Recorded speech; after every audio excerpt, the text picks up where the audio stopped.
Detrás del mundo infinito que es la mente del hombre, entre las estrellas que cubren el cielo en el perfil gastado de las viejas piedras, existen verdades escondidas, otra realidad que apenas vemos.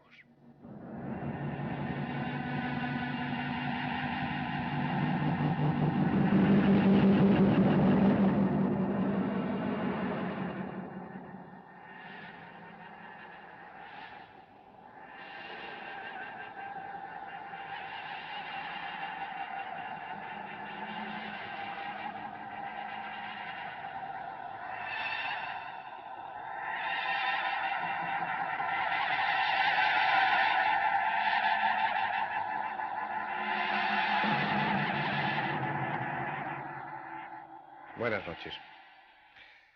El tema de los ovnis es un tema confuso realmente.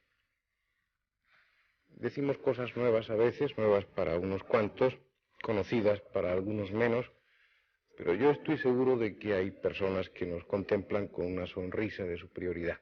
Y no me refiero a los escépticos, me refiero a los que están realmente enterados, a los que saben la verdad. Una verdad que ni ustedes ni yo conocemos porque no nos la han puesto a nuestro alcance. Yo iría más allá. Yo me atrevería a decirles a ustedes que estamos siendo objeto de una gran burla en torno a este tema.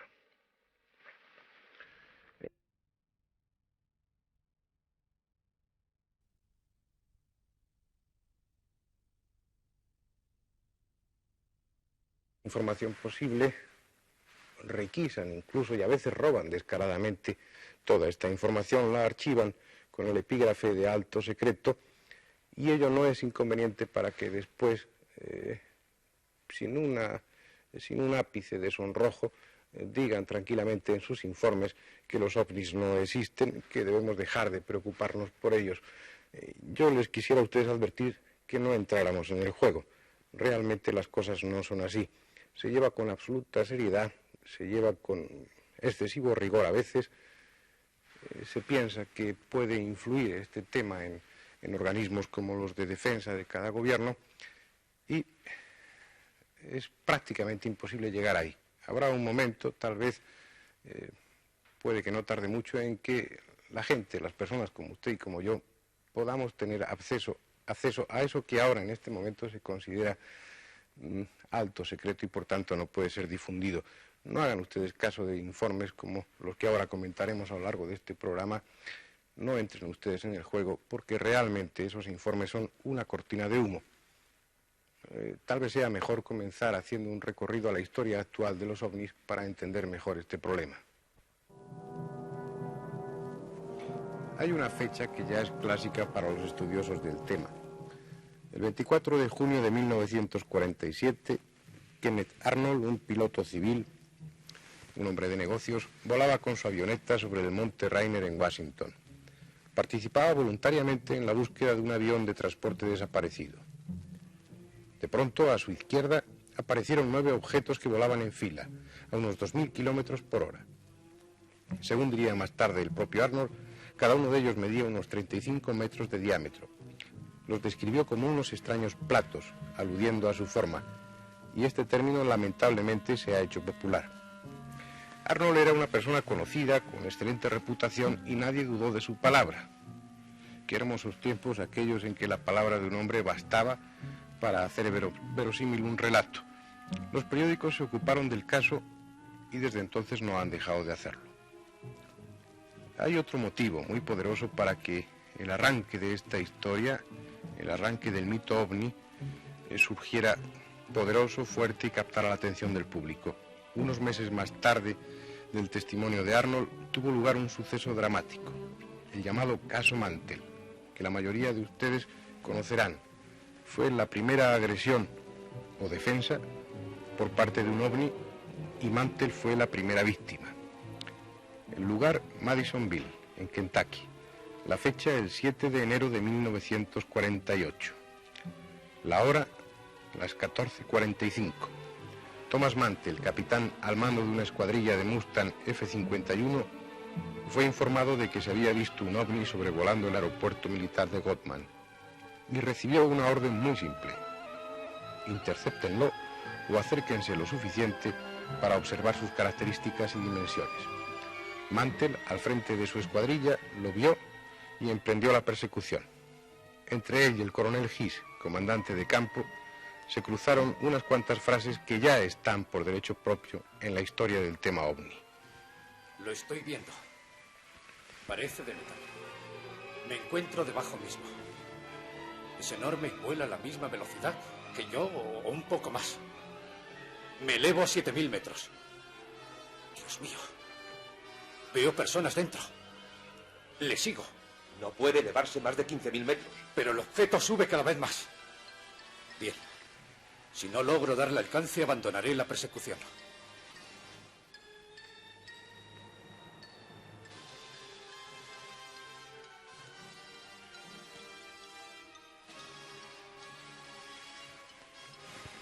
Hora las 15:30. Se había perdido definitivamente todo contacto con el capitán Mantell. Al día siguiente se encontrarían los restos del aparato desintegrado a 130 kilómetros de la base.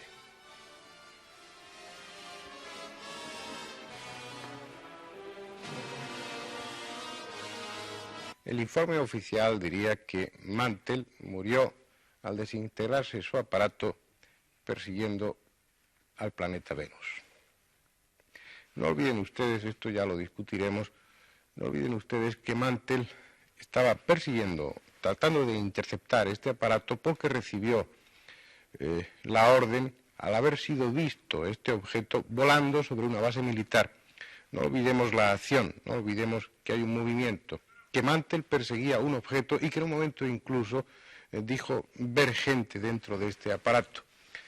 Este confusionismo, este intento de desvirtuar la verdad, tiene una razón de ser. Ya entonces, cuando tuvo lugar el suceso de Mantell, ya estaba funcionando una comisión oficial en Estados Unidos para estudiar este asunto. Se fundó el 30 de diciembre de 1947 por orden de James Forrestal, que era en ese momento el secretario de Defensa de Estados Unidos. Esta comisión, que inició sus trabajos para estudiar este tema, que fue la primera, recibió el nombre de Comisión Signo.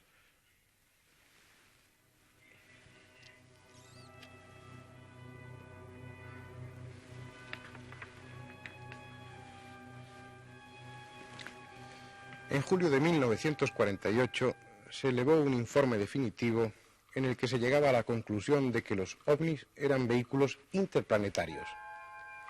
Ese informe fue tirado al cesto de la basura por el entonces jefe del Estado Mayor, Vandenberg, que no creía en esas tonterías. Muy al contrario, nada más terminarse o concluirse este informe, se creó un nuevo proyecto, una nueva comisión, la Comisión Gruch, cuya misión era desprestigiar cualquier observación sobre los ovnis. Esta comisión cerró sus funciones a finales de 1949. Quedó de ella un informe de 600 páginas. Este informe fue la segunda gran burla que el gobierno de Estados Unidos dirigió al público. En este informe se estudiaban, se analizaban exhaustivamente miles de testimonios, miles de fotografías. Muchas de ellas, evidentemente, eran un error, cuando no malintencionadas. Muchas de estas fotografías, muchos de estos testimonios correspondían al planeta Venus, a globos sonda, a fenómenos atmosféricos, bolas de plasma, pero había en este informe un 23% de casos en los que esta equivocación, este error, había que desecharlo. Existía un 23% de casos en los que no había más explicación que la que tales objetos observados o fotografiados eran auténticos ovnis. A pesar de ese 23%, el informe sacaba la conclusión de que los ovnis no existían. Es realmente asombroso cómo puede casi una cuarta parte de esos informes camuflarse, ignorarse, y a pesar de quedar claro que no se trataba de ninguno de los objetos que inducen a error, a pesar de todo eso, decir que ese 23% no importaba y que los ovnis no existían. Lo mismo sucedió con el célebre Libro Azul, la última comisión que cerró sus funciones el 17 de diciembre de 1969. La conclusión fue tajante y definitiva. tan definitiva que es absurda por parte del gobierno de Estados Unidos. Igualmente, según esta comisión, los platillos volantes, los ovnis, no existían. Esta es la información oficial. La auténtica, la real, no es así. En carpetas con el epígrafe de alto secreto están recogidos una serie de testimonios, una serie de informes que probablemente nunca llegaremos a conocer. La CIA ha intervenido de forma activa y continuada en todos estos proyectos. Las disposiciones AFR 200-2 y la JANAP 146 preveían hasta $10.000 de multa y 10 años de reclusión a cualquier miembro de la Comisión Libro Azul si éste proporcionaba informes a personas o medios civiles. Pero este control gubernamental sobre el tema OVNI no es privativo de Estados Unidos. Se puede extender a todos los demás países. Por ejemplo, aquí en España los pilotos civiles tienen órdenes al respecto. Bueno, antes, yo no sé ahora si seguirá haciendo, cuando había un objeto no identificado que no se podía confundir con un avión o con un globo sonda, había una obligación de informar en el ejército a su jefe superior inmediato, o también, en caso de aviación civil, en el informe que se hacía a diario. Había un instituto, que era el Instituto Smithsoniano, me parece que se llama así, en Estados Unidos, que tomaba nota de los objetos no identificados, a la altura que volaban y la velocidad relativa que tenían, que era lo que se tenía que decir en un caso de estos. Lo que pilotos y personal técnico de aeropuertos tienen totalmente prohibido es filtrar, suministrar información a los medios públicos. Por ejemplo, los controladores de vuelos, si caen en esta falta, si proporcionan datos que no deben ser sabidos por el público, son castigados abriéndoseles expediente. Esto es totalmente cierto. Las cosas realmente se complican para aquellos que estudian el tema, para aquellos que estudiamos el tema OVNI. De una parte, la información más veraz, la más seria, que es la que pueden proporcionar pilotos, controladores de vuelo, personal de aeropuerto, realmente los expertos, en su mayor parte es secuestrada por las autoridades competentes y no llega a trascender al público. Sus informes no llegan hasta nosotros. Además, si a esto añadimos que gran parte de los informes, de los testimonios que circulan sobre este tema, son falsos, aún se complican más las cosas. Es difícil establecer por qué la gente miente en torno a un tema como este. Algunos lo hacen por llamar la atención, por aparecer en los medios de difusión, otros por lucro. Hay auténticos negocios montados sobre este tema, especialmente en Estados Unidos. Hay otras personas que lo hacen con un sentido del humor que yo no dudaría en llamar realmente patológico. Pero si dejamos los testimonios verbales aparte y nos fiamos de los testimonios gráficos y tenemos en cuenta las fotografías que tan abundantes son sobre este tema, vamos a encontrarnos con que gran parte, o por lo menos alguna parte de este material gráfico también es falso, porque una fotografía es susceptible de ser trucada, de ser preparada con mucha facilidad. Vean ustedes, por ejemplo, esta fotografía. Es una de las muchas que circulan por ahí. Mejor dicho, puede ser una de las muchas que circulan por ahí. En ella se ve claramente un ovni sobre un cielo despejado. Al fondo hay unos edificios. Podría pasar como una fotografía más. Podría pasar por auténtica si yo no les explicara a ustedes que esta fotografía ha sido hecha así. Como pueden ustedes apreciar, se ha empleado una lámina de plástico o de cristal en la que ha sido dibujado un ovni sujetada por dos personas con el cielo al fondo, procurando que el encuadre coja unos edificios debajo. Si ustedes se colocan a la distancia adecuada, procuran no enfocar su cámara fotográfica muy precisamente. Estas fotografías, cuanto más confusas mejor, pueden ustedes obtener la fotografía que hemos obtenido nosotros. Así han sido realizadas muchas de estas fotografías que circulan por ahí, pero hay otros métodos aún más sencillos. Si ustedes quieren, puesto que los platillos volantes son eso, platillos volantes, tomen ustedes un plato, arrójenlo al aire y fotografíenlo. Obtendrán, como bien decía Antonio Rivera, no la fotografía de un ovni, obtendrían la fotografía de un plato lanzado al aire, pero ustedes podrían difundirla como una fotografía de un ovni y mucha gente se lo creería. Si ustedes tienen a su alcance medios técnicos eficaces, como sucede en una emisora de televisión, podrían hacer el truco que hizo la radio-televisión francesa en el año 74 y que fue ampliamente difundido. En realidad era un truco y estaba justificado porque era para ellos el Día de los Santos Inocentes. No se aprecia bien, hay poca calidad técnica, puesto que está recogido de otro testimonio gráfico anterior, no se aprecia bien el haz luminoso, la luz que representa el platillo volante y que es muy fácil de realizar. Es simplemente una sobreimpresión, algo que está al alcance de cualquier técnico de televisión. Como vemos, los testimonios gráficos no siempre son fiables, a nivel de fotografías, incluso a nivel de filmaciones. Pero si abandonamos los testimonios gráficos y tenemos en cuenta los testimonios puramente personales, aquellos que llegan a los medios de difusión de una forma verbal, yo me preguntaría cómo poder saber si realmente estos testigos son o no son fiables. Pues yo pienso que fundamentalmente, y dejando aparte el estudio del testimonio a los expertos, centrándonos en la persona, conocer perfectamente su personalidad, su evolución vital, para descartar que sea un mitómano, que sea un enfermo. En segundo lugar, poder evidenciar su estado psíquico en el momento de la visión o de la aparición.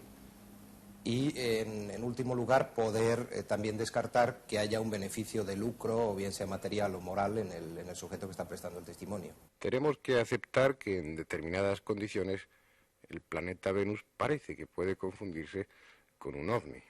Pues sí, efectivamente se puede confundir porque hay unas horas del día, que son por la mañana al amanecer y por la tarde, en las horas vespertinas, en que una estrella o un planeta como Venus se puede confundir perfectamente con un objeto no identificado. También incluso la Luna, metida entre dos capas de nubes, puede dar un efecto erróneo para un piloto o para cualquier observador que esté a una altura determinada.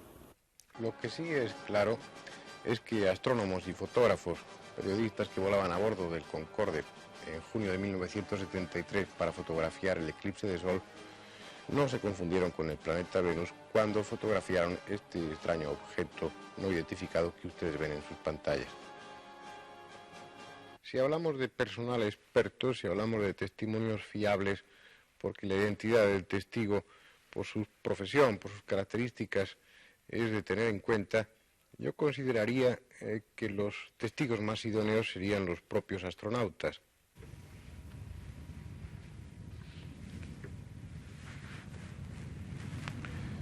Esto se ha comentado muchas veces, de existir unas condiciones idóneas para una visión, para un testimonio sobre ovnis. Esta posición aventajada es sin duda la que tenían a lo largo de todas las experiencias realizadas los astronautas que volaban a bordo de las cápsulas. Allí, sin distorsión en el espacio, sin encontrarse influenciados por las condiciones atmosféricas, sin posibilidad de que a esa altura llegaran globos sonda, hubiera aviones más o menos conocidos que pudieran inducir a error. En estas condiciones tan favorables tendría que, de existir realmente los ovnis, haber testimonios de todos estos astronautas. Realmente los hay desde la primera experiencia en este sentido, desde que Gagarin emprendió su primer vuelo orbital. Hay testimonios más o menos difundidos, me recuerdo que esto se lleva generalmente con gran secreto, en los que se habla de ser perseguidos, incluso estas cápsulas, por objetos no identificados, por auténticos ovnis.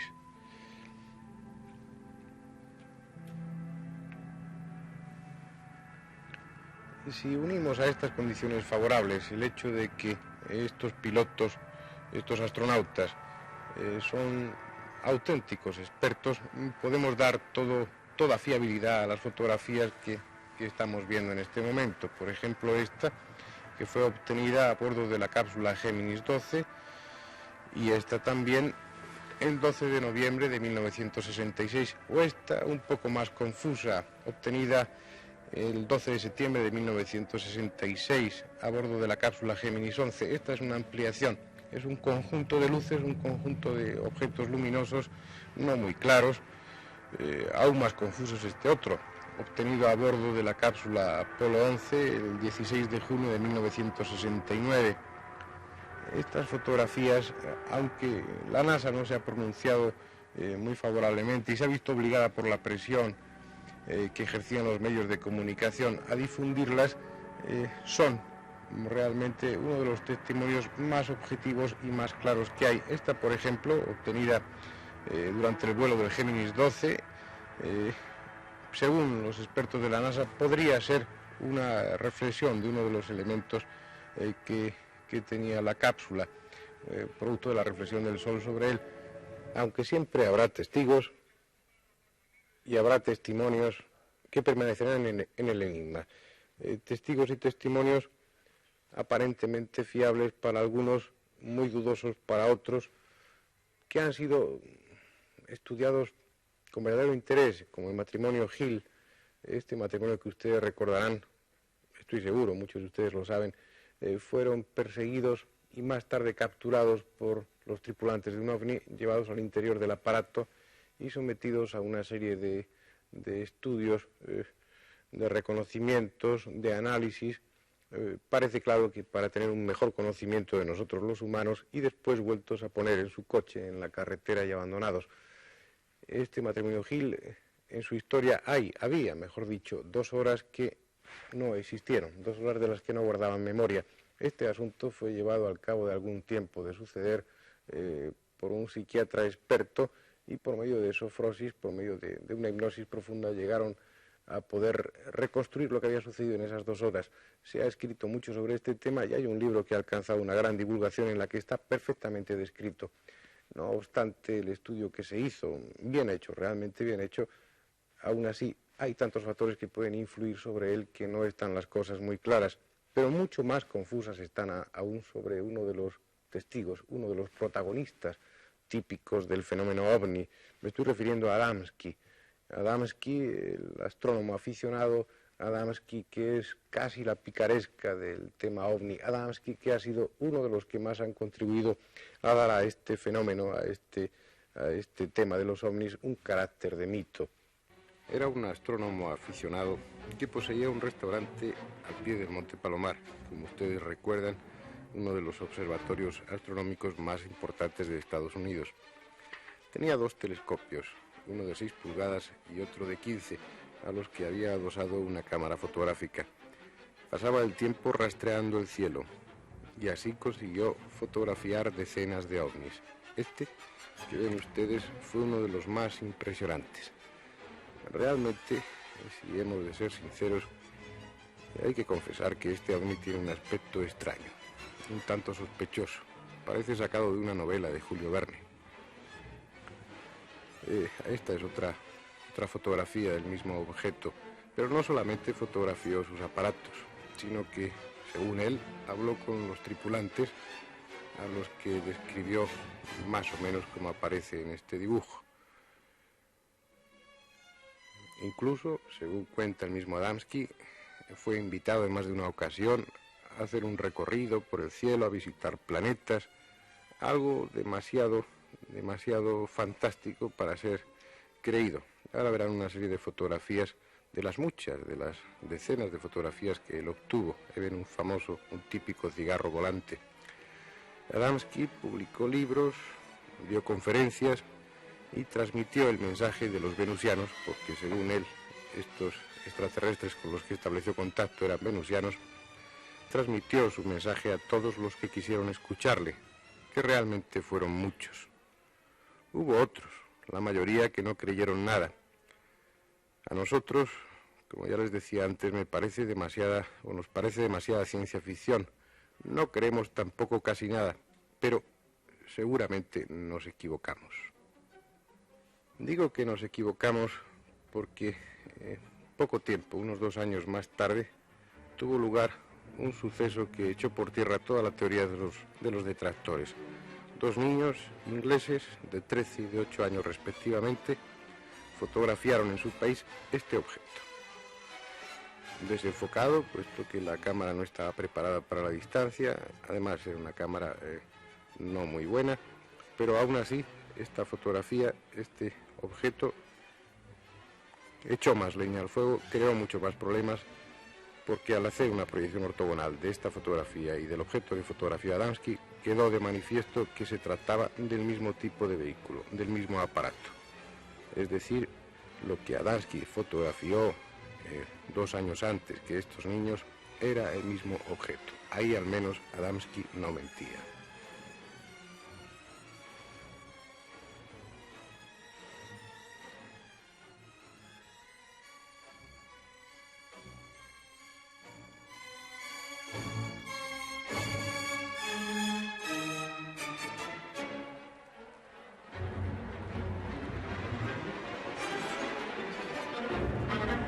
En 1965 se vieron objetos similares en Andorra y también en Finlandia.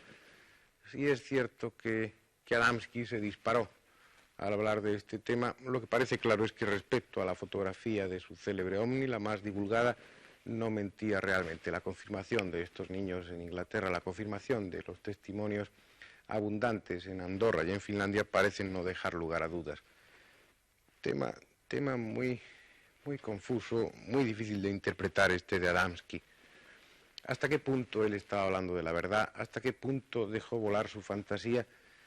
Probablemente era un hombre bien intencionado que aprovechó una serie de hechos reales, de hechos auténticos, para luego construir toda una teoría, igual que está sucediendo en la realidad en este momento con otros presuntos embajadores de los extraterrestres. Adamski, como digo, probablemente aprovechó estos testimonios auténticos para poder, o tratar, mejor dicho, de influir entre sus contemporáneos en el sentido de que abandonaran las guerras, de que abandonaran los experimentos atómicos.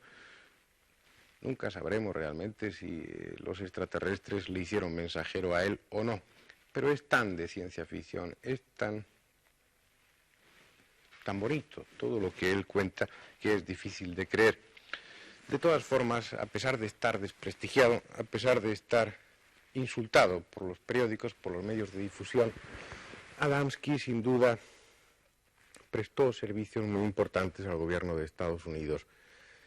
Algo más de todo lo que trascendió a la prensa llegó a través de sus manos a los organismos competentes de entonces, porque Adamski, cuando murió, fue enterrado en el cementerio de Arlington, ese cementerio que en Estados Unidos está reservado para los hombres públicos, para las personas que han prestado grandes servicios a la patria, como en este caso, en estas imágenes ven ustedes, sucedió con el fallecido presidente Kennedy. ¿Qué sucedió en realidad con Adamski? Permanece secreto probablemente en los archivos de algún departamento especial del gobierno de los Estados Unidos. Nunca sabremos la verdad, posiblemente, como tal vez nunca sepamos la verdad del tema OVNI.